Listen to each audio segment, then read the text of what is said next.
What's going on, everybody? Welcome to the Feed to Embiid. I am your host, Trey, along with my always looking ripped co-host, Brock Landis. This time he has a beanie hat on, a rare occasion for Brock with a beanie hat. Usually has a what would you call it? A baseball cap? I guess a hat. I either have a hat on or I have a fresh cut. But I choose based on what my hair's looking like. So if I'm wolfing, if I'm not cut for 2 weeks, I'll wear a hat. There's a beanie on tonight because I've been cut in a week and a half. So probably next time we podcast, I'll be letting my dome out. Fair enough. So, Brock, we are on the eve of the All-Star reserves being announced. So I believe we have done enough research independently and, whatnot. We are, I think, credible enough and licensed to give our All-Star selections ourselves. We will start off with the East. We will give and we'll do it in the format of you give your first two guards, then you give your last three starters, so your front court players, and then we'll do the same thing, do 2 and 3, and then we will do the wild card guys. Right. And rather than just list them, we're going to say this is the guy we chose and why. What makes him an all-star? We're going to do that. Midway point, Brock, you will have the Cobra ad to read. At the end, I will read the Western after the Western Conference goes. We will do the last ad. We're going to go one player at a time. So instead of you saying player A and player B, it's going to be player A. Give your whole spiel. Player B, give your whole spiel. Are you ready to go, Brock? I'm ready, baby. What about you?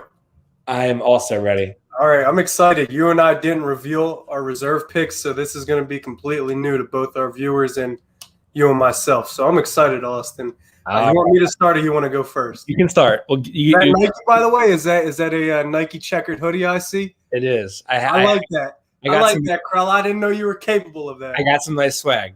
I like that. Well, not if you say it like that, but I like that. I didn't know. How was Florida, by the way, before we start? You still there? Or Yeah, I'm still there. How was it? Beautiful?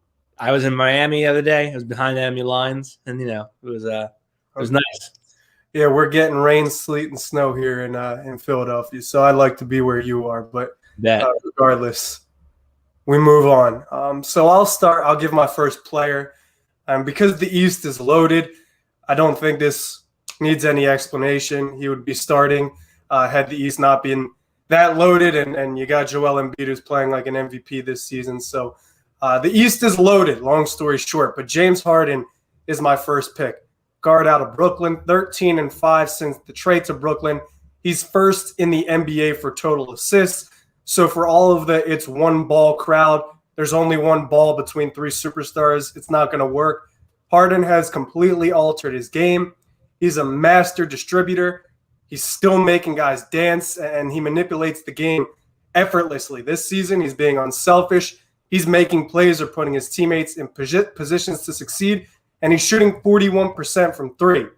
So having said all of that, I think he's one of the most impactful players in the NBA, one of the best offensive players in the NBA. And Brooklyn, they're getting on that one seed. So Kyrie, KD, and Harden are all all-stars in my book. Can I tell you, you're going to be quite alarmed at my James Harden selection here. Did he not make it for you? We'll see. Wow. You'll find out. That's ballsy if he didn't. You'll find out. All right, your next guard. I'm saying Zach Levine. Wow. That's your starter. Yeah. You mean the second guard reserve, right? Not an all-star starter. Those were announced. No, you're supposed to give your starters too. What am I going to give you my starters for? They were already picked. They already have the starters. Why not? I like the starting lineup as is. I like Kai, Brad, KD, Giannis, and Embiid. I'll keep it as is. I don't care. I'm going to say Zach Levine is my second guard for reserve. And then I'm a pretty big advocate for getting Levine in the All-Star game. I believe that everything matters, right? You got to have the perfect system. You got to have players and coaches around you that can optimize your talent. You got to be in a good environment. And that basically negates everything Zach Levine's had in his career. We have seen Minnesota is, of course, a dysfunctional organization, and what they pulled last night was absolutely ridiculous. So, bad situation in Minnesota. And in Chicago, Zach Levine doesn't have much help. He's had to deal with multiple coaches. Their last coach was absolutely horrendous. Things are turning around in Chicago a little bit, but still, it's not a great environment. Having said all of that, Zach Levine has been more than phenomenal. He's been a superstar. And had the East not been this loaded, like I said, the East has so much talent, Zach Levine would probably start in a perfect world. This guy has the most clutch points in the NBA this season on the Chicago Bulls, okay? He's averaging almost 30 points per game of all the players to shoot 400 or more shots this season. So that's really high volume. There's not a lot of them. That's all the stars. He's top 10 in both field goal percentage and three-point percentage. That's incredible efficiency on very high volume. And he's just an artist offensively. 66% from the field on fadeaways, 48% making close to 50% of his step backs. He has 9 games with 35 points. He's the only player with 800 points on 50, 40, 80. That's 50 from the field, 40 from 3, 80 from the line. Zach Levine has shot a ton of shots. He has incredibly high volume, but he's been super efficient on that volume. And he's just an athlete to a serious, legitimate offensive killer. So Zach Levine needs to be in this All-Star game, in my opinion. Okay. Next one. Now, this is where it gets complicated, right? and I'm sure I'm going to ruffle some feathers here because the front court can go a lot of different ways. There's a lot of deserving players, and I'll preface this by saying I think every player that I did and didn't select, like the 3 or 4 I didn't, are all deserving, right?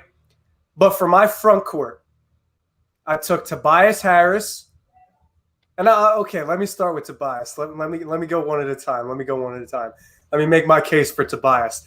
The Sixers are the best team in the East by record. If you watch them play, they are the best team in the East right now. And had Utah not been this incredible club that's firing on all cylinders, if Philadelphia didn't have that COVID scare, they might be the best team in the entire league. But regardless, Tobias Harris has 14 games with at least 20 points on at least 50% field goal percentage. The Sixers only lost 2 of those 14 games. So he's contributing to winning for Philadelphia, who's the best team in the East. That's double those games, those 14 with at least 20 on 50% shooting. That's double the amount that Tatum has, and it's more than Bradley Beal, it's more than Kevin Durant, and it's more than Luka, who are all starting for the All-Star game. He's a few 70, 80% nights at the line away from being one of 4 players with 500 points on 40 or 50% from the field, 40% from 3, 90% at the line. Kind of like Zach Levine, a lot of volume. He's been efficient on high volume. And the thing about Tobias is I call him a grown man bucket getter. Now, that's not hard to comprehend. I call him a grown man bucket getter because he's been in the league 10 years, okay? He's 28 years old. If you throw a 19-year-old, you throw a 22-year-old, a 24-year-old on him, he is taking them to school. I equated earlier at the season, Tobias's game is like a poor prime Melo's game, a poor man's prime Melo's game. Wow. But right now, Tobias's game is like a rich man's Melo game. Melo as in the Melo right now. Tobias is just a grown man bucket getter. He's going to take guys to school. He's going to attack mismatches. He's going to abuse those mismatches. And he's a guy that just hits his spots, and he's money when he gets there. The mid-range, coming off the screen, getting downhill in transition, he's money in all of those situations. I think given what Philadelphia is doing this year, and Tobias has been a huge part of it, he deserves to be in the All-Star game. Doc's going to be there. Embiid's going to be there. We've said for the past 2 years, 2 years ago, Tobias was snubbed. A year ago, he probably would have made it had he been in the West as opposed to the East. This is the year that Tobias gets in the All-Star game, in my opinion. I think he deserves it. Okay. Now, the reason why it gets complicated is because are you going to put Tobias, Joel Embiid, and Ben Simmons in the All-Star game. No. If I say you should put all three of them in, I probably sound like I have a bias because I do the Sixers breakdowns every day. That's the team that I create content for. So I feel like I can't put all three of them in and still have credibility. Do I think all three are deserving? Yes. Ben's up to 17 points per game, 8 and 8 in the past 30 days, 2 steals a game, one of the best defenders in the league offensively. It's all clicking. But I don't want to lose any credibility. And I think just given how the league works, the Sixers probably won't get 3 guys in there. I think they'll go with Tobias because he's been consistently excellent, whereas Ben got off to a slow start a little bit. That's not to say all 3 aren't deserving, but just based on logistics, I don't think Ben's going to make it if Tobias makes the All-Star game. Now, after Tobias, this was another toss-up because there's 2 boys out in Boston that are just cold-blooded killers, Jason Tatum and Jaylen Brown. I'm going to go with Jaylen Brown here. Jason Tatum is having a real good season in terms of offensive production and what he's doing. It's par for the course, but I just think Jaylen Brown's been a little bit better and a little more efficient. He's taken massive strides, increased his points per game average from 20 to 25. And in my opinion, that's a huge leap going from that 20 to 25 because if you go from like 13 points to 20 points, it's like, all right, you took that leap. You're there. You're not a rookie anymore. You took that leap. We respect you now. But to go from 20 to 25 when teams got film on you and you're an offensive focal point now, teams know what to look out for, it just tells me that Jaylen Brown's been in the lab, he's been grinding, and he's been adding to his game. I mean, this season he's slowly been perfecting his range, and it's becoming limitless, just like Tatum's. He's shooting 50% from 20 to 24 feet, close to 40% from 25 to 29 feet, and 40% from 30 to 34 feet. So he literally has limitless range this season. Wherever he's pulling from, he's converting it at a really high rate. He dropped a career-high 42 this month in just 3 quarters. He's not relying on anyone's game. That's the huge thing for me. He's his own offensive player now, and he's giving dudes work. Like he's giving out work. He's consistently efficient. He's impactful every single night. But the reason why I think they're going to go with Jaylen Brown as opposed to Jason Tatum, and yes, this is live, is because Boston lost some games this season, pretty bad games. Notably, last night they blew a game, 24-point lead against the Pelicans. They lost a game to Detroit, and then right after that, a game to Washington, which were both pretty significant losses. And I think Tatum is just as deserving as Brown, but this season Brown's played a few more games, I think 3 or 4 more games, and he's just been more efficient and productive, in my opinion. Last for the front court, this is another tough one that might upset people. I wanted to go Bam Adebayo here, but ultimately I went with Domantas Sabonis. Indiana's 4th in the East. He's one of the most fundamentally sound and attention-to-detail players in the entire league. What he brings every single night with screening, with attacking, with running the floor, dribble handoffs, what he does in the glass, the energy he brings, he deserves to be recognized. He's 5th in scoring in the post this season and 4th as the pick-and-roll roll man. So what he brings every night just impacts winning. Indiana's a 4th seed. Malcolm Brogdon could get in there, but there's too many good guards in the East. And because of that, I think if you have to choose between either Bam or if you have to choose between him, Jimmy Butler, I just think Domantas Sabonis is going to get the notch here. Okay. Now your wild cards.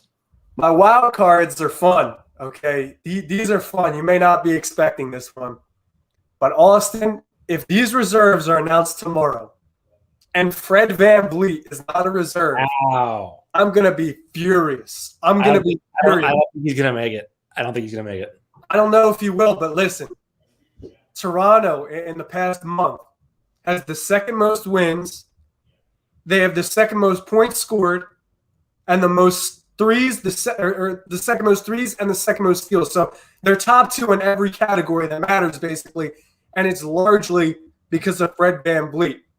He's 6'1", undrafted. Toronto's playing in a different state. Their home games aren't in Toronto. They're in Tampa. So Toronto's playing in a completely different state. The Raptors haven't lost a game when Kyle Lowry hasn't played. So you're taking your floor general, your point guard out, your leader out, and Toronto hasn't lost a game when that's happened because Fred VanVleet has been a leader and he's stepped up. So given everything he's had to deal with, you might say, yeah, that's a lot for him to overcome. But what is he doing in terms of production? How is he impacting winning? Well, this team went from fade for Cade, kind of tank on purpose, maybe a little by accident. So you get Cade Cunningham, maybe a top 5 pick, to 5th in the East. Okay, they've surpassed numerous teams. They're now 5th in the East. Fred VanVleet is top 5 in assisted three-pointers made. He's getting shots for his teammates, but he's also 6th in the NBA for three-pointers made. So he himself is putting the ball in the basket from deep. He has the most steals in the NBA. He's killing people with his handles. He's getting into defenders' chests, which I think is awesome because he's 6'1", undrafted. He's a complete underdog, and he's been a leader. He's been the rock for Toronto. They've been arguably the most productive team in the past month, in my opinion. And because of that, I think the NBA at large would just be disrespecting Fred VanVleet if he doesn't get a reserve spot. Okay. And your last one? My last one, I want to say Ben Simmons here so badly. I want to say Ben. I think he's very deserving. But this was a toss-up here between Trey Young and Julius Randle. I think Trey Young and Julius Randle have both real good arguments, but ultimately out in Atlanta, there's just too much talent for that team to be sub 500 with 13 wins and more losses than wins. Trey Young's having a career year. He set career highs in field goal percentage, three-point percentage at the line. So Trey's balling out. And don't get me wrong, he's one of the best guards in the NBA. There's probably not 6 to 8 guards better than him in the NBA. But Julius Randle this season, 23 points per game, 11 boards a game, 5 assists per game, dishing the rock, making an impact on the glass, and he's scoring. He's scoring like a beast. That's one thing Julius Randle could always do. Jay Randle with that left hand, he could shoot the 3-ball, 41% this season from deep on the highest volume of his career. New York is a 7th seed, so they're in the playoff picture. If the season ended today, the Knicks would be in the playoffs. I think what Simmons has done, especially in the past month, is a little more impressive than what Julius Randle's done. But just given the career arc for Julius Randle, kind of turning everything around, becoming a candidate for most improved player, willing New York to the playoff picture, I think Julius Randle deserves to be at the All-Star game this year. Okay. And that's it for me, baby. I like your list. I do. I like it a lot. We're going to have a lot in common with this list, I think. Move on. I included the starters in mine because I had some discrepancies with the starters. Okay. Now we're going to start off with a guy who was snubbed last year. I think is about played as well as he possibly could this year. For a team that's underperforming a little bit, but Bradley Beal is an easy starter for me. Leads the league in scoring, has a positive assist turnover ratio, and above average true shooting for this, despite having the second highest usage of all players to have played at least 25 games this season. So the ball's in his hands all the time. He's not getting tired. He's not turning the ball over recklessly. He's still passing the ball. He's recording more assists and turnovers. Efficiency is still pretty good for him, despite all the attention he warrants on offense. And I think he's one of those guys that's not on a great team but deserves it. So Bradley Beal's a starter for me. I have Jaylen Brown starting in the All-Star game. Okay. He's the best season. What? That's big time. Yeah. Best season of his career in points, 25.5. Field goal percentage, 49.7. 3-point percentage, 40.9. Free throws, 76.6. Assists, 3.9. And blocks, 0.5. He has the highest true shooting percentage of all Celtics playing at least 30 minutes. The games where Tatum was out, he was a big reason why they were able to stay afloat there and not get completely swallowed up. Pause. Now, the next one, Durant. Easy one for me in the East in scoring, putting 50, 40, 90. That's second in the East. That's also going to play a factor for me. The common theme of this, it was an easy choice, even if it's a little bit about the narrative of like the Achilles recovery and yada, yada, yada. He still is very much so deserving of his position in this game as a starter. I do not think he's in the MVP conversation, however. for this season. Even if they want, don't let Stephen A. Smith hear that. even if the media narratives want to push it, I don't see it. Next is Yana Anza Kumbo, 28, 12, and 6 for his team. Net rating of 11.5, so they are outscoring their opponents by 11.5 points with him on the court.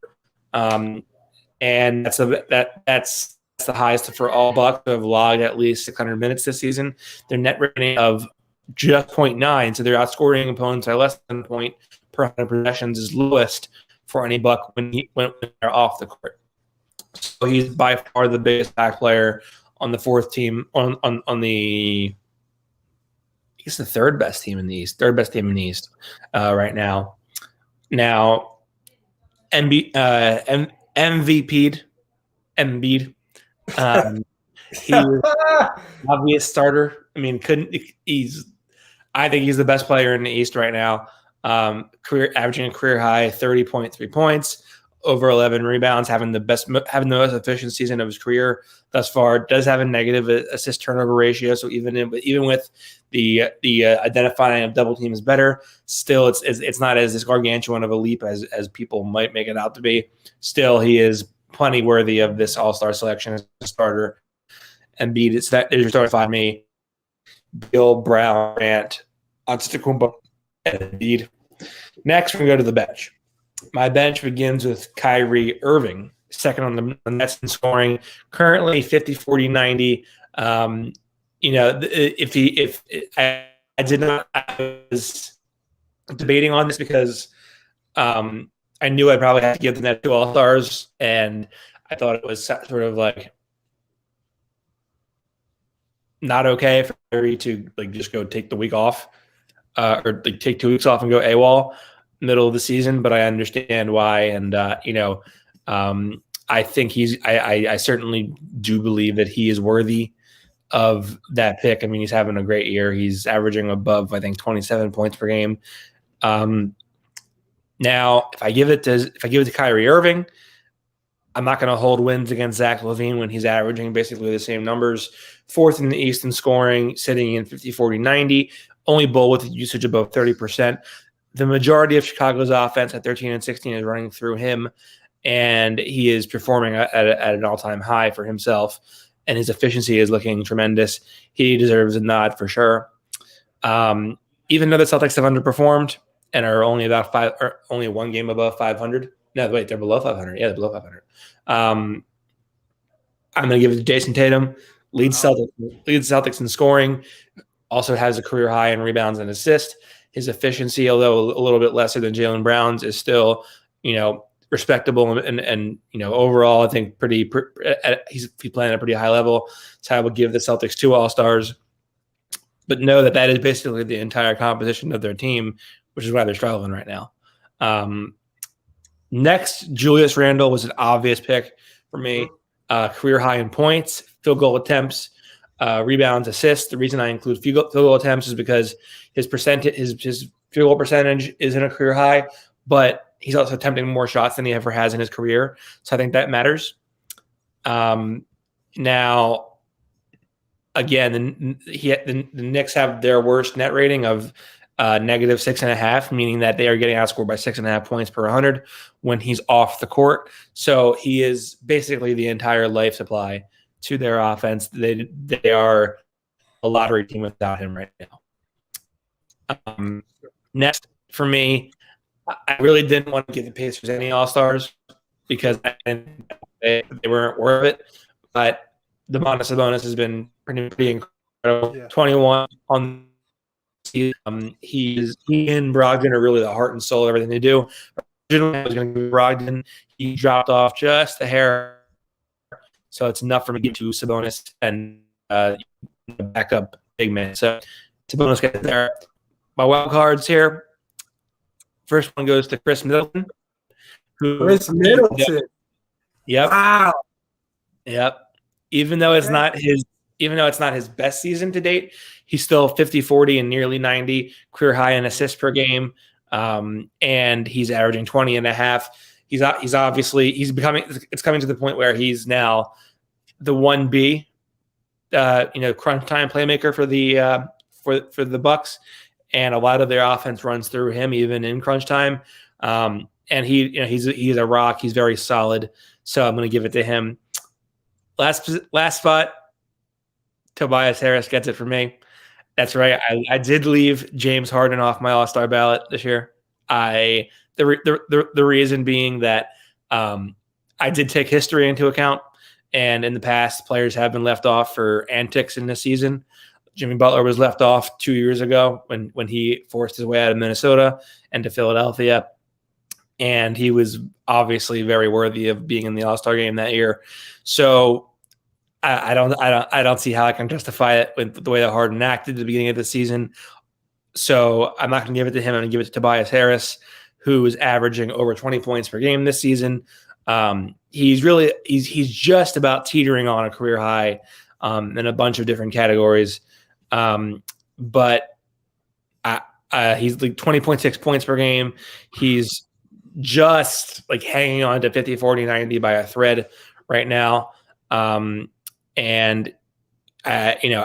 is scoring a career high. I think when you evaluate across all fronts, you can make different arguments for why like the Sixers are where they are besides Embiid. Sure, it's Ben's defense has been incredible, but Ben has also missed more games than Tobias Harris has. So I'm going to give it to Tobias Harris here because I do think the number one seed in the East deserves to have multiple All-Stars because it's not just one guy leading you there. Never is, especially when Joel has missed, I think, 6 games already, whatever it is.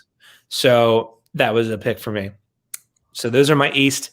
It's Beal, Brown, Durant, Antetokounmpo, Embiid starting, Irving, Levine, Tatum, Randle, Sabonis, Middleton, Harris coming off the bench. Our only differences were what? You took Middleton and Tatum, and I had – who did I have that was different than you? I had you had Harden. Harden and Fred VanVleet. Yes. FVV. I couldn't. Listen, I like your picks, and the thing about Middleton is if you look at Tobias Harris's number, they're like identical. Him and Tobias have basically the identical same shooting splits, except Middleton has made more threes. He has more steals. He's more blocks. I think a little more points. I think Tobias gets in just based on what Philadelphia's done this season, but I can definitely see you making a case for Middleton just because those numbers are almost identical, if not more in favor of Middleton. Let me ask you this. Would you credit the more steals and the more blocks for Middleton? Is that more of a testament to the fact that he plays more guard than Tobias does, so he's going to naturally have the body to swallow up smaller guys and have an advantage there? Probably. And I think what Philadelphia does is different defensively than what Milwaukee does. There's different personnel. And Milwaukee uses Giannis in a completely different way than Philadelphia uses Ben. So it really depends who's roaming. It depends who's on who on any given night. But I do think Tobias's defense, in terms of just one-on-one defense, has been a lot stronger this season than in years past. I mean, he's been matched with Sabonis. He's been matched with Anthony Davis, with Jaylen Brown. So he's definitely drawing a lot of all-star caliber talent. Defensively, I think he's held his own this year. I can see your case for Middleton. And I even thought about that with Harden, the whole honey bun fiasco with Lil Baby going clubbing, getting fat and skinny on a 24-hour notice, forcing his way out of Houston. Will that impact his all-star status? That remains to be seen. But me personally, I want to see James Harden out there dribbling, cooking somebody up, just doing James Harden-type things. I'm not here to see Chris Middleton chucking 4 threes a game doing Chris Middleton things because he's one of the most boring players in the league, in my opinion. He's got the strap. He's got a burner. But I just think Harden will be better for viewership. Regardless, I think both lists are real good. And that brings us to the ad because we want to talk about our Western Conference list, too. There's a lot of talent. But if you specifically want to improve your talent in terms of shotgunning beer, then you got to check my guys out at the King Cobra. If you like shotgunning beer and you want to increase your shotgunning time at parties, at the bar, wherever you are, you got to impress a girl, you got to impress a guy, do whatever you got to do. You got to use the King Cobra. Check them out at the King Cobra. The King Cobra is a shotgunning tool that makes the perfect shotgunning hole in just under a second. It's a tab, polar vent puncher, and all fits on a keychain. Real convenient. For more information about the King Cobra, check them out on Instagram, IG at the King Cobra Co. That's the King Cobra Co. And Cobra is spelled with a K. For a 10% discount on all products, enter the code TrustTheCobra10. All caps, one word. That's what it looks like. Pick yours up today. All right, so Austin, we got. Hold on, we're gonna give Rohan a second here. Who was the best defender that got selected as a starter for the All-Star game? The best defender. I know who I'm gonna pick. Who are you gonna pick? I think I know who you're gonna pick too. You're gonna say Joel Embiid, probably. I want to say Joel Embiid. I really do. But I still think Kawhi Leonard is the toughest matchup in the NBA. I think the most demoralizing thing in the NBA is stepping onto the court. You've got the basketball in your hand. You passed half court, and you got to look Kawhi Leonard in the eyes. How the hell are you going to get a bucket on him? He's a freak. He's got the biggest hands in the league.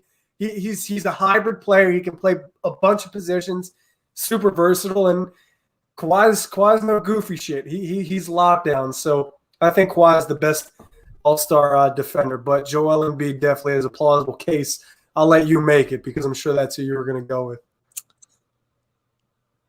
I am going to go with Kawhi Leonard as well. Okay, well then you should have stopped me. All right, you'll go with Kawhi Leonard. I'll make a case for Joel Embiid. Well, wait, we don't have to. I mean, I just will. Because he's definitely the best on the Eastern side, and that's no question. Kawhi Leonard and Embiid are different positions, so it's really hard to compare the defensive impact. You could stick Kawhi on 1 through 5. You could only stick Joel Embiid on one player or in one area. But Joel Embiid changes an entire team's offensive approach. On the games where Joel Embiid isn't playing, teams penetrate more, they dribble, penetrate, get to the basket more, have a higher selection of shots around the rim. If you place a 7'7", 172, 300-pound guy, however tall or heavy he is, if you plop him right in the middle of the floor, that changes everything. You can't get to the basket as easy. You can't get good shots around the basket as easy. Defensively, your center is probably taken out of the game. They got to be good on both ends because if they can't contribute offensively, they got to strap up on defense. This is the MVP we're talking about. And Joel Embiid has made everyone look silly offensively. This is a guy that you put Nikola Vucevic, Yusuf Nurkic, Hassan Whiteside, DeAndre Ayton. You put some of the biggest, baddest centers on Joel Embiid, and he makes them look like children offensively and defensively. He's just so much bigger and stronger and better than a lot of the centers around the league. So I think both have really good cases. Okay. Rohan then asks, let's see here. When are the bench all-stars officially coming out? That's tomorrow night. That's why we did it tonight.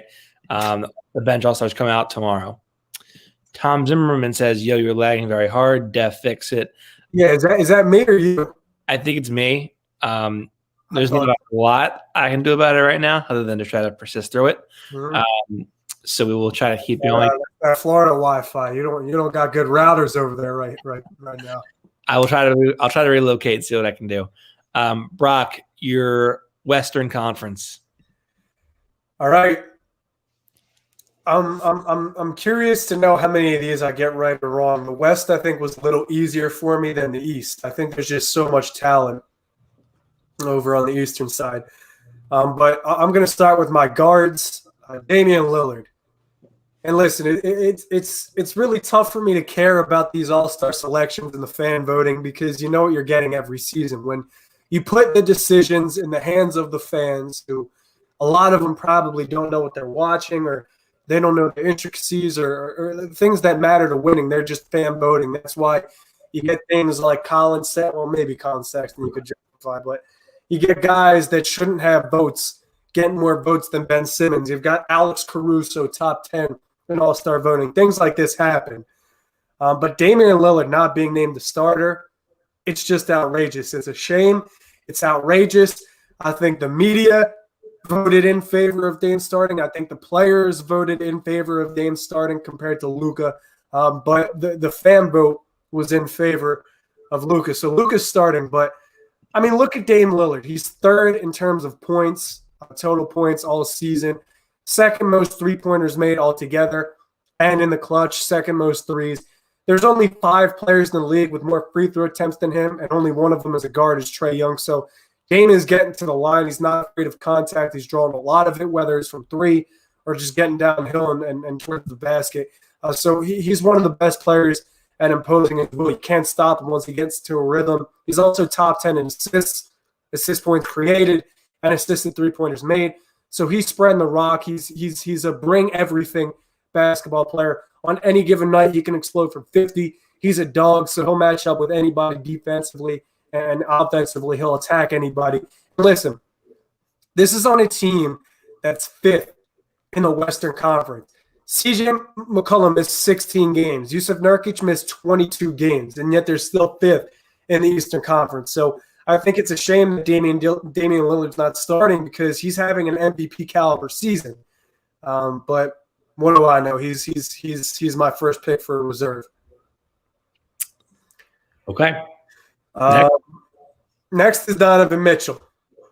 This seemed like a no-brainer for me. Utah has the best record in the NBA. Their 5-man lineup is the most productive in the NBA, and he leads Utah in points, threes, free throws made, assists. He's the top dog out in Utah. He's only getting better. He brings it on both ends of the floor. He can do a lot offensively in terms of creation, and defensively he's another anchor that'll really match up with anybody and have no fear. So Donovan Mitchell was also a no-brainer. Those two, Dame and Donovan, were the easiest picks I had to make. Okay, next. Now for the front court, I'm going with PG, Paul George. Best season in George's career by far. I mean, his field goal percentage is up to 51%, which is 5% higher than his career best previously. His three-point percentage is at 47%, almost 50% on high volume. That's 6% better than his career best previously. He's 4th in the NBA in terms of net ratings, so that means the Clippers just win or beat teams when he's on the floor. And together, him and Kawhi are statistically the most productive duo in the NBA, more than Joel and Ben, more than Tatum and Brown, more than AD and LeBron. They are the most productive duo in the NBA. They're running teams off the floor, and he's just hooping. PG's just hooping. He's the type of guy that you watch, and you're just like, damn, this dude just makes it look so easy. I mean, effortlessly, just dribbling, getting to spots, shooting over guys, rising up, defensively, poking the ball, filling the passing lanes. PG is one of the best basketball players in the league, and unfortunately, he's taken for granted. I don't know if it's because of the playoff P blunder. I don't know if it's because he's gotten game-winning shots put in his head a bunch. I don't know if he put a target on his back, speaking in the media negatively about other players or Doc Rivers, but PG – I think you mean way off P. Exactly.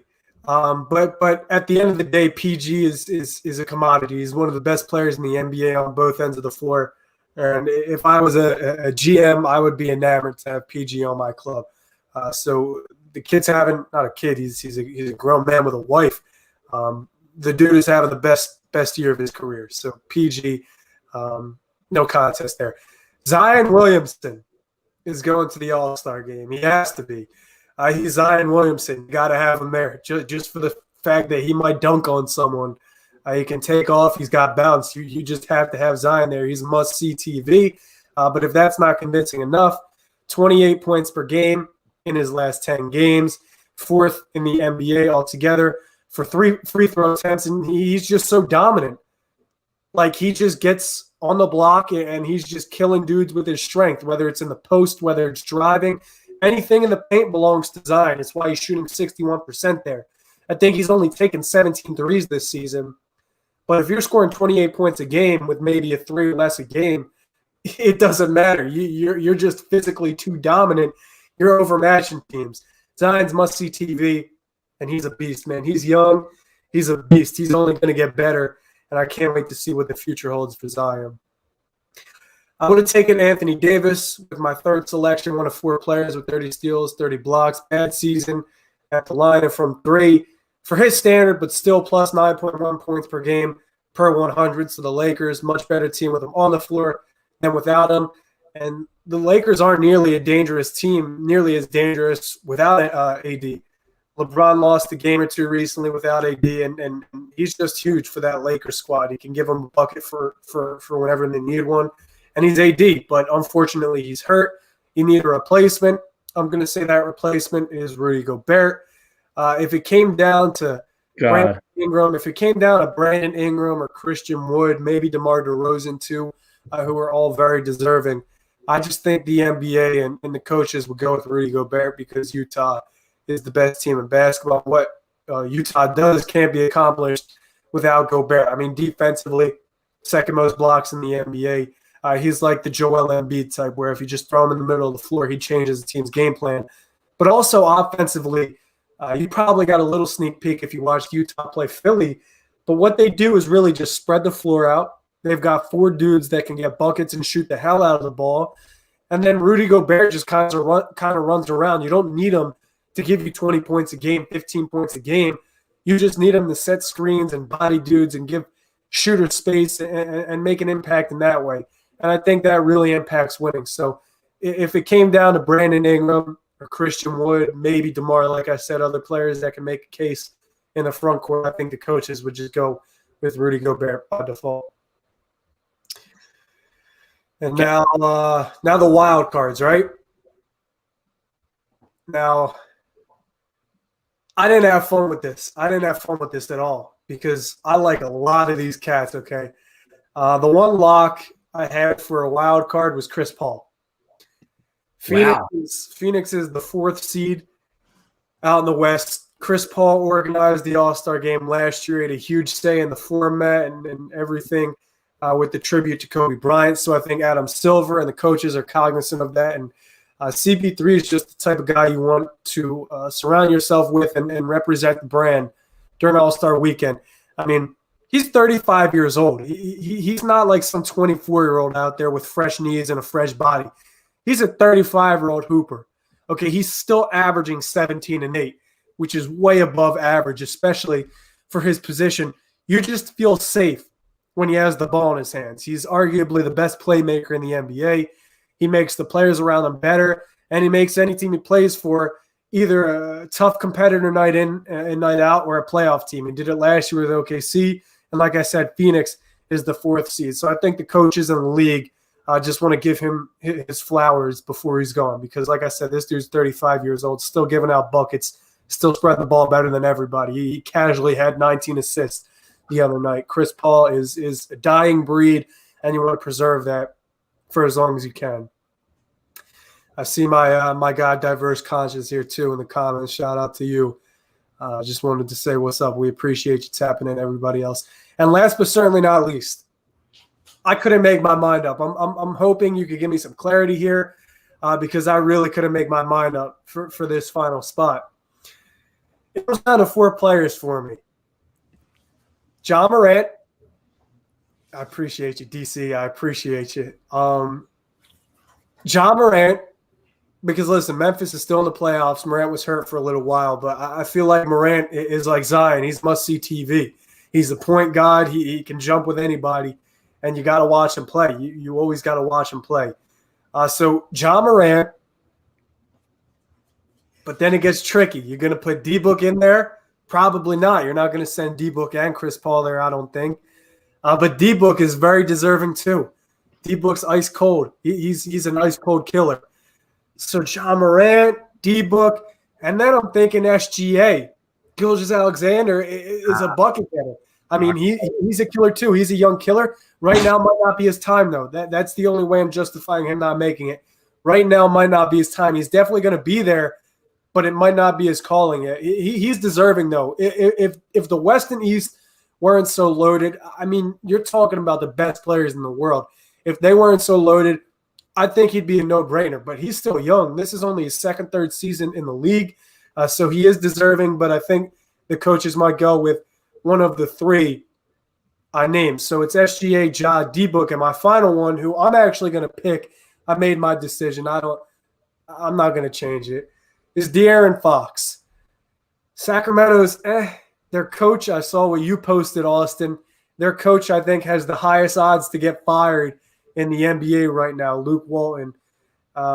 Sacramento's had some bad breaks. It's been brutal over with that organization for the past couple of years, ever since they did Boogie dirty, and that's their karma.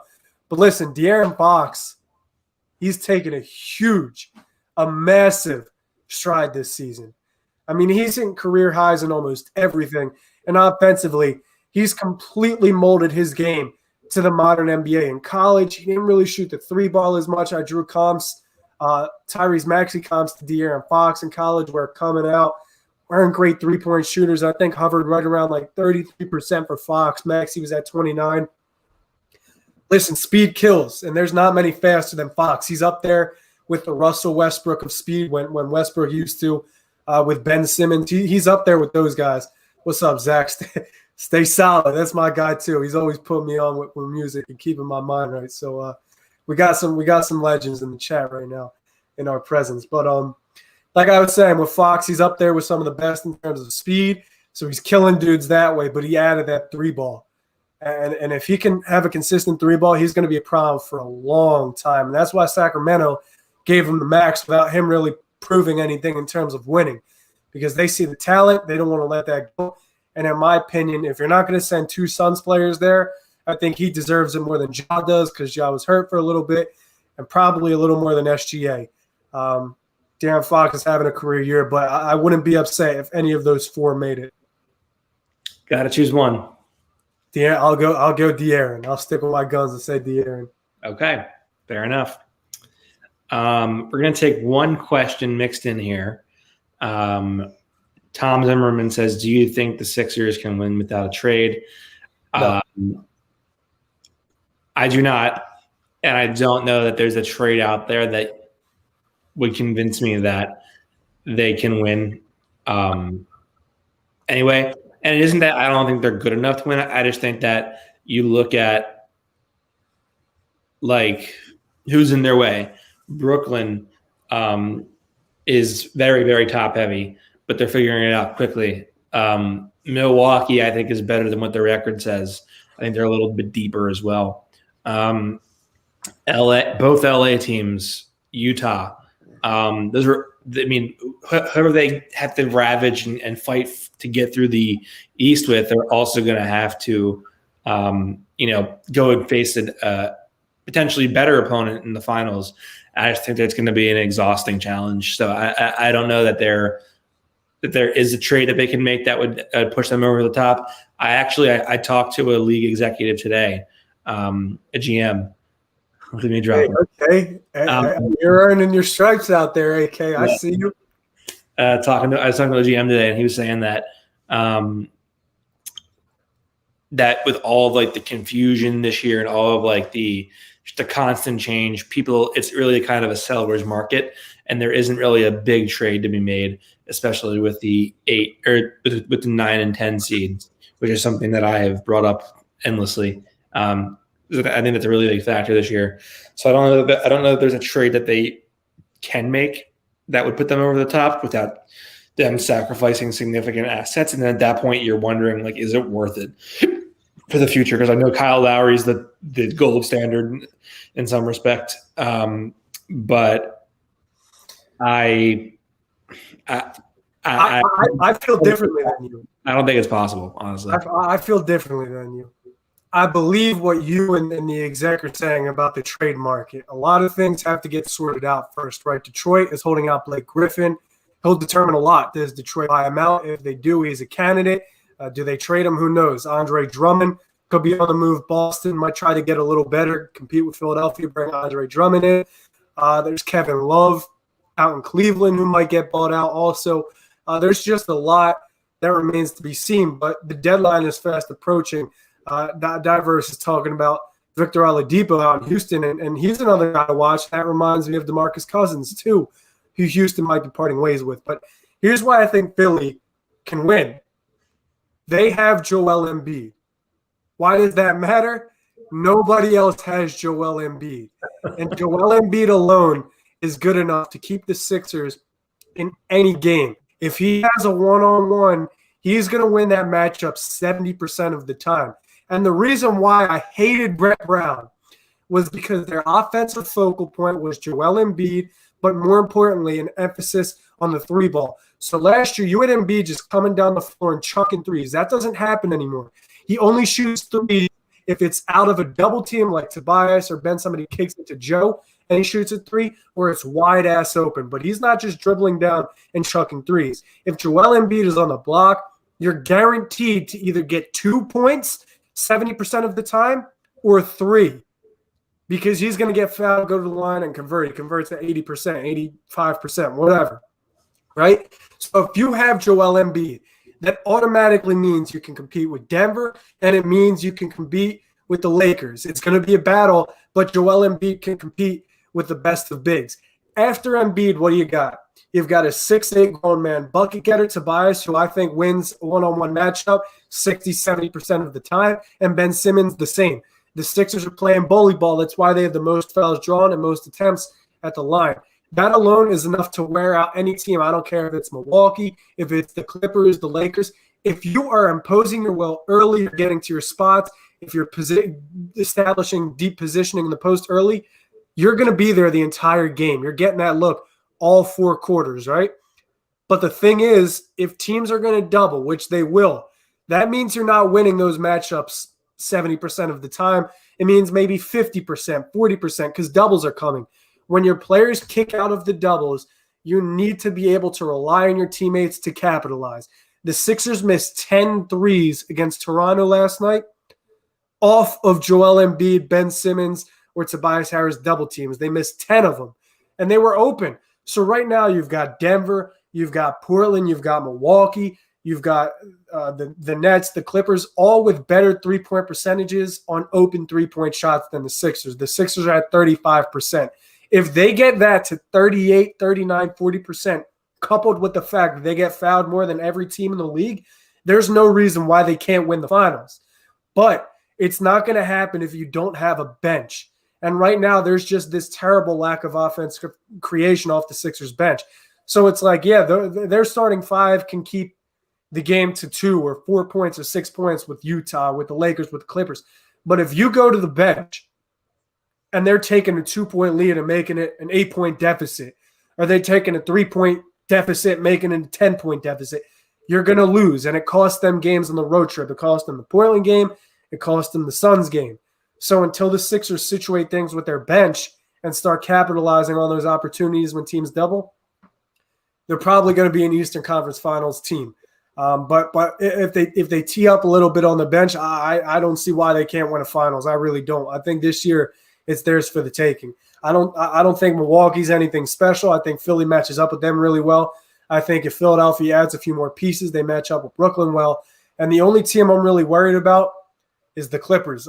I'm scared to death of Kawhi Leonard. I really am. Kawhi Leonard scarred me for life. I think he's the most intimidating defender in the NBA.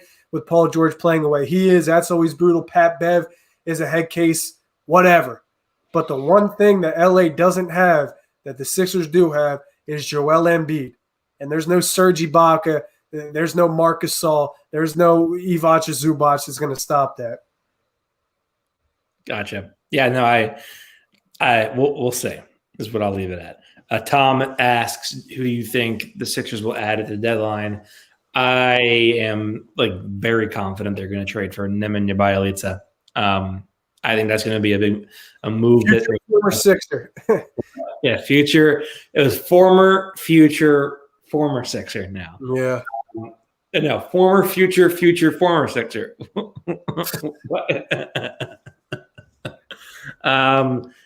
So yeah, I think I think they're going to probably go for him, and I would expect them to be pretty active on the buyout market when that opens up.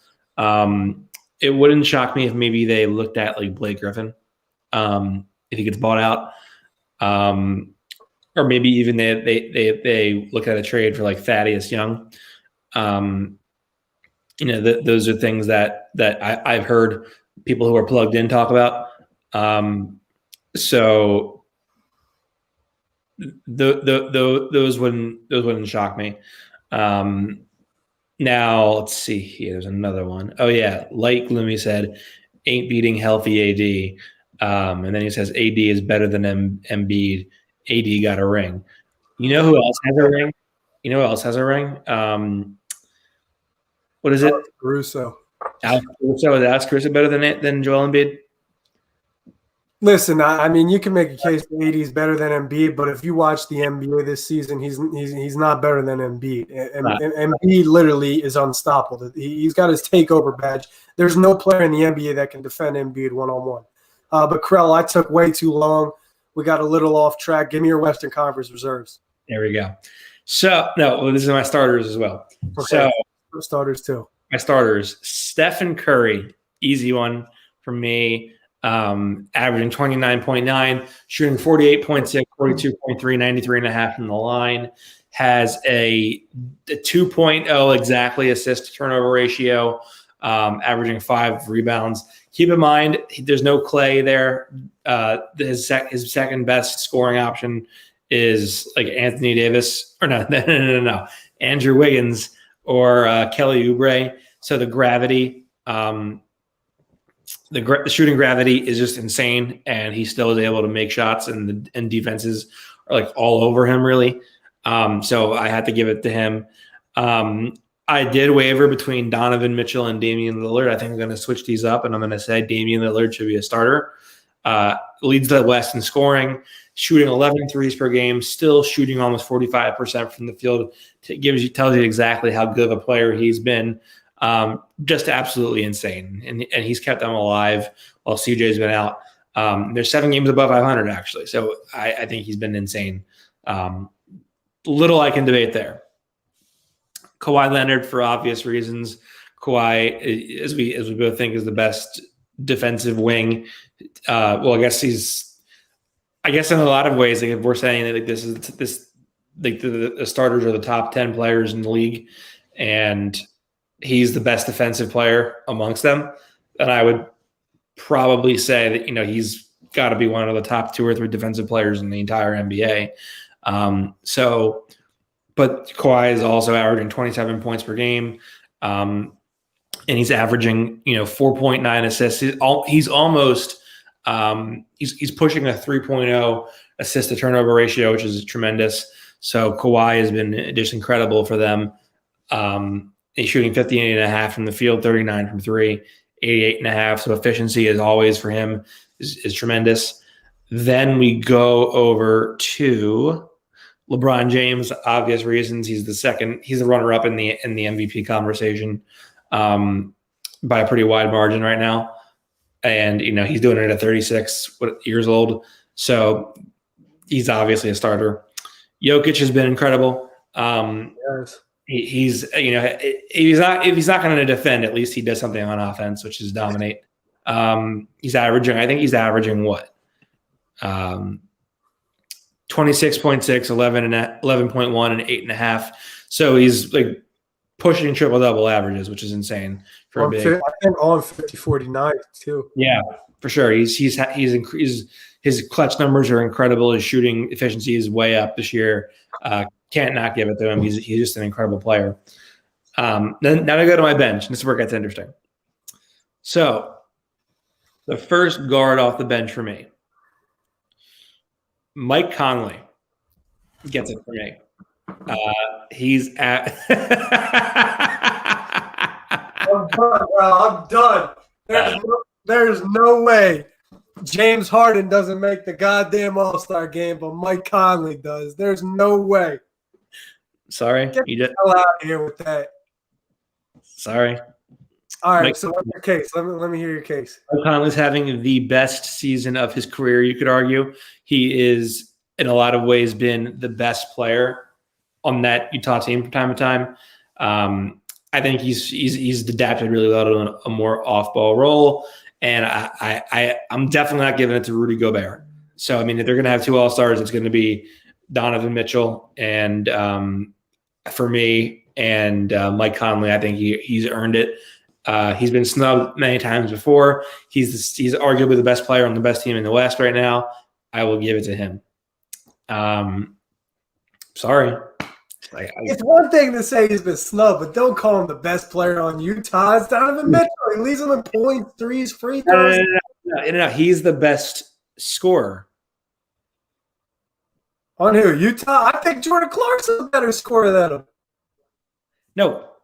I'm saying that Donovan Mitchell is the best scorer. The best player is not Donovan Mitchell, I don't think. You think it's Mike Conley? You for real think Mike Conley is a better player than Donovan Mitchell? I'll show you the numbers right now. I don't care about the numbers. If I had to pick one player on my team, or if I'm playing one game, I'm picking D-Mitch over Conley 11 out of 10 times.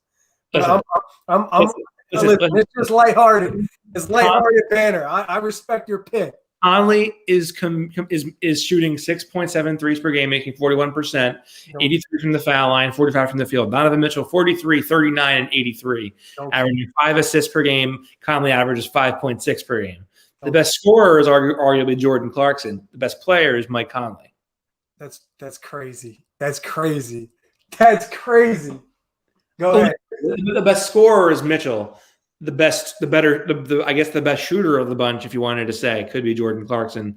But Mike Conley is, I think, the best player on the Jazz right now. Man. I can't say the same, but I respect you for taking that calculated risk. Who's next? All right. Next is going to be Donovan Mitchell. Okay. I was hoping your ass didn't leave him off for Mike Conley. No. Donovan Mitchell gets it. He's the best. He's the best scorer on the best team in the West, so I got to give him there. Next is Paul George for the reasons that you said, having the best season of his career, and it's pretty obvious. He shit himself in the bubble, and he responded with an incredible season. He's playing at an all-time confidence level. He's adapting to more of an off-ball role, and his three-point shooting has been sensational this year. Arguably, you could make the case he's probably been at least as good as Kawhi, but I think it's. Hey, listen, DC is right. Mike Conley does take care of his eyebrows. That's not the first time I've thought that. Wow. Mike Conley's a legend. Mike Conley's a legend. I grew up with Mike Conley. I'm glad that the aesthetic of Mike Conley is pleasing to everybody. It's better than what he puts on the court. I'll say that. You want to stop it. I think he is pretty clearly the best player on the Jazz. So that's unbelievable. That's unbelievable, Krell. That's unbelievable.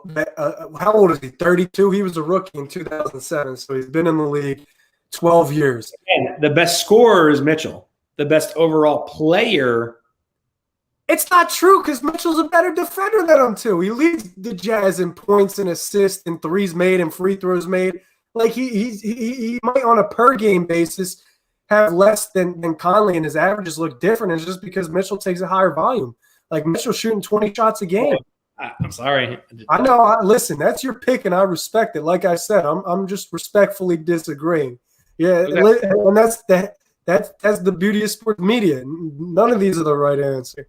Go ahead. Who's next? You said Conley, Mitchell, PG, right? So that leaves 3 left. That means I have 4 left. 4 left. Okay. Cool.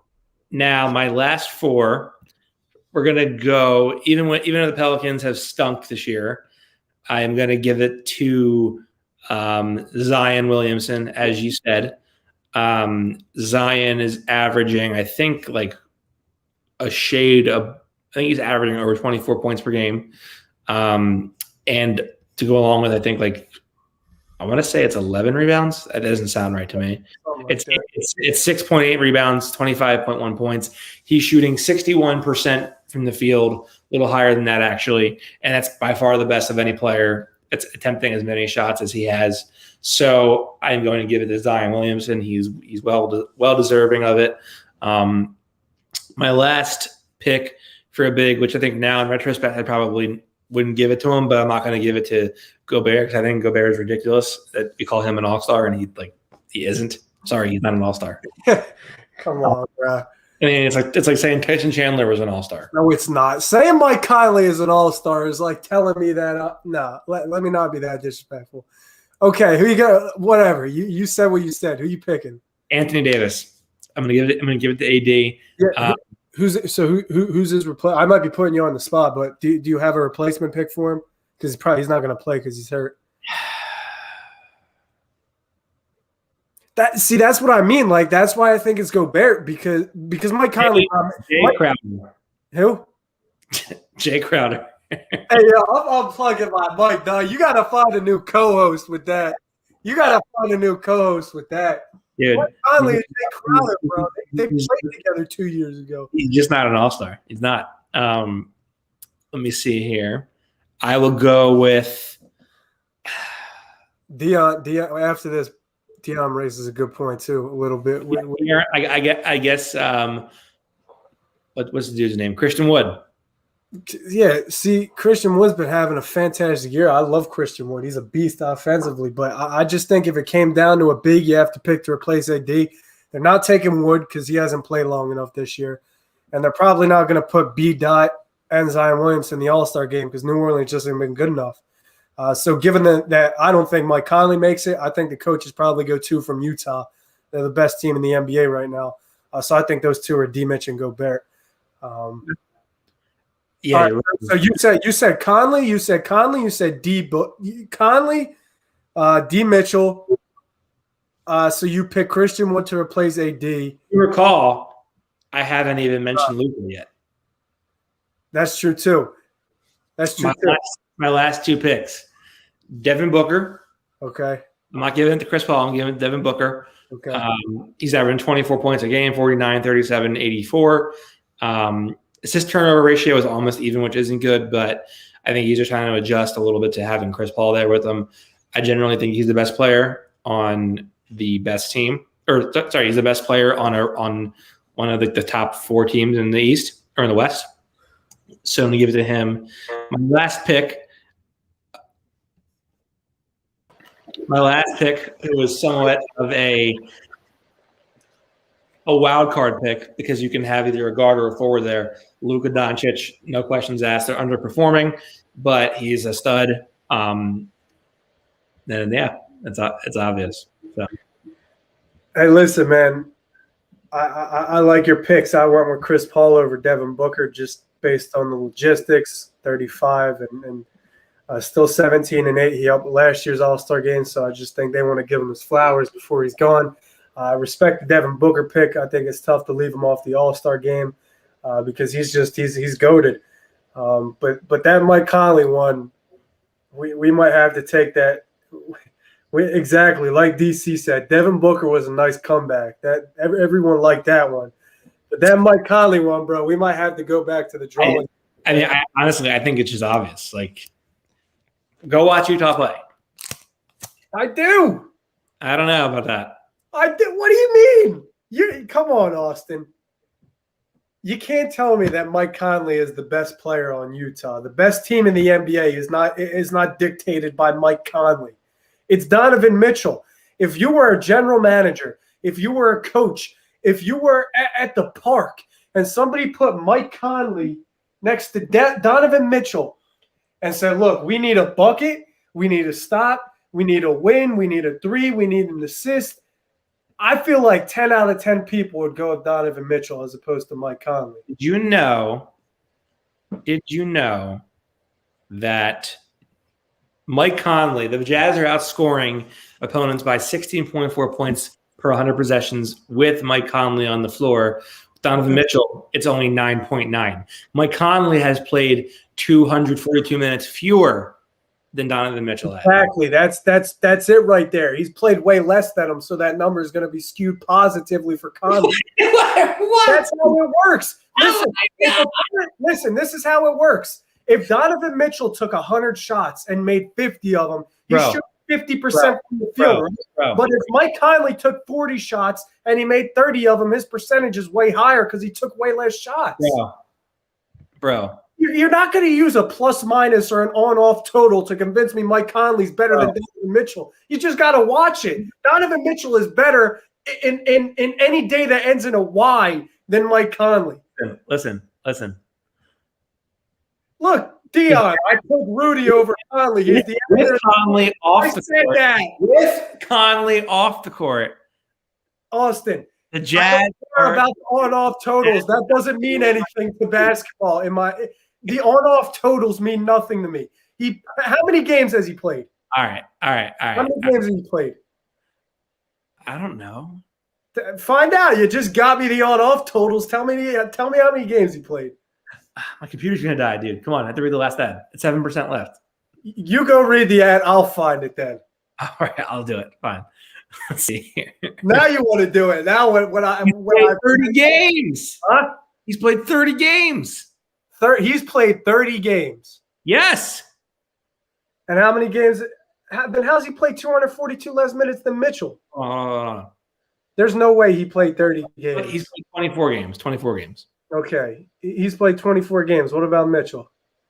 Mitchell has played 28. That's why the on-off totals are skewed. He's played 242 less minutes. Obviously, the on-off totals are going to be skewed. Krell. And even if they weren't, I don't care anything about the on-off totals. Listen. You got to be trolling. I'm not trolling. I honestly believe it. What has Mike Conley done that you think is all-star worthy that it wouldn't be for Chris Paul or for James Harden?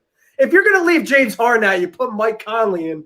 There's your credibility. Conference is. It doesn't matter. It's a respect thing. If you don't have the respect to put James Harden, who's 24-11 a game on one of the best teams in the league, in the All-Star game over Chris Middleton, then how are you going to put Mike Conley in it?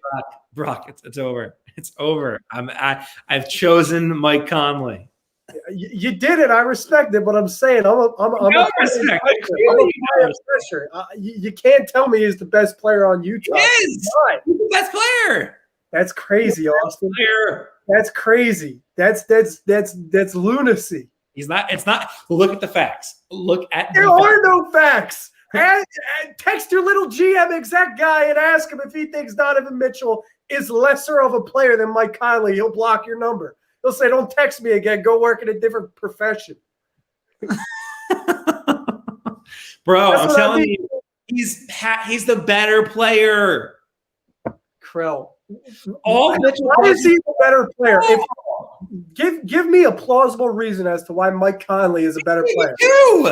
Huh? I gave you 2.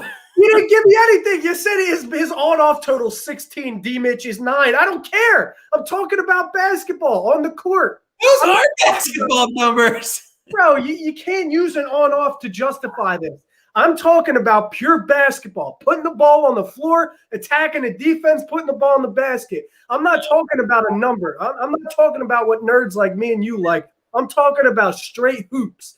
If you have to pick Donovan Mitchell or Mike Conley with the game on the line to start a franchise, to get a stop, to get a bucket, you would take D-Mitch 11 out of 10 times. You would never take Mike Conley to get a bucket. How about to lead a team in a Game 7 scenario?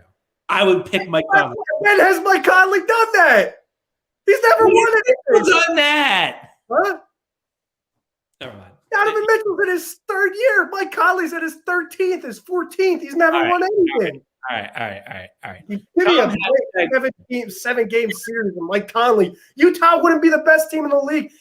Listen, if Utah has Mike Conley and no Donovan Mitchell, they're maybe a top 8 seed.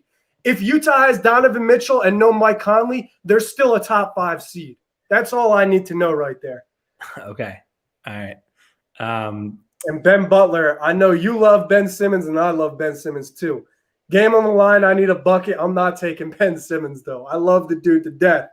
That's just not that's not Ben's cup of tea right there. Come hashtag prop up on Thrive Fantasy this season.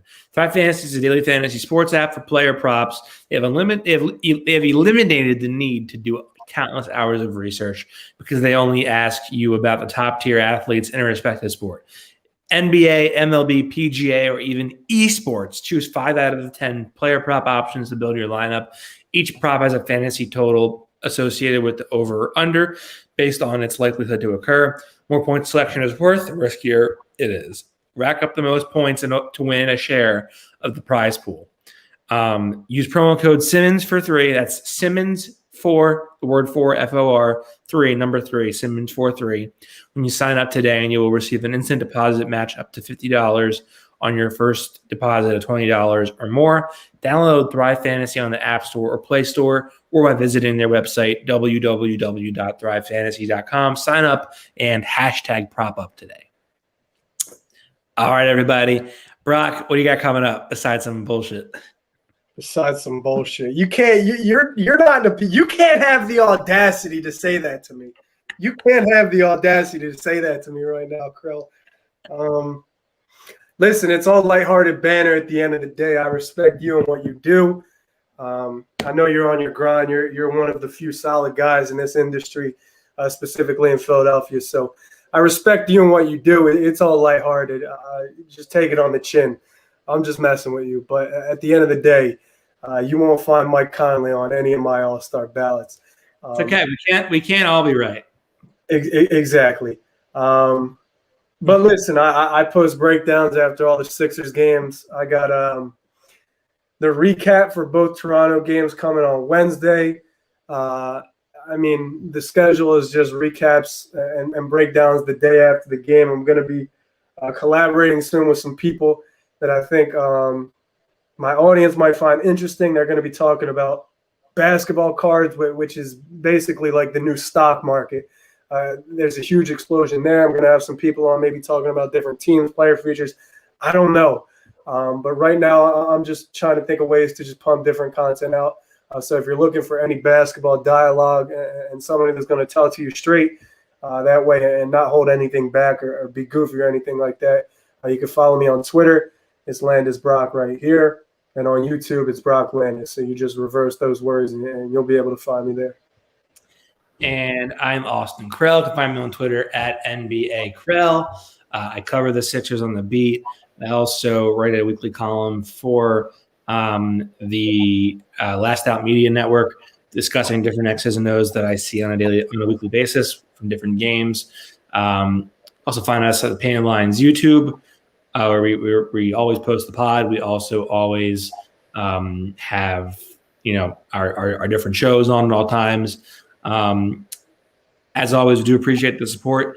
If you want to help support the cause and help support the Feed to Embiid, we can pursue our love for giving you guys content, you can always give me a Venmo at @Krell. I will be sure to share it with Brock once he admits that Mike Conley's the best player on the Jazz. Yeah. As always, everybody, we appreciate you. Have a good night, and we will see you next time for a new episode of the Feed to Embiid.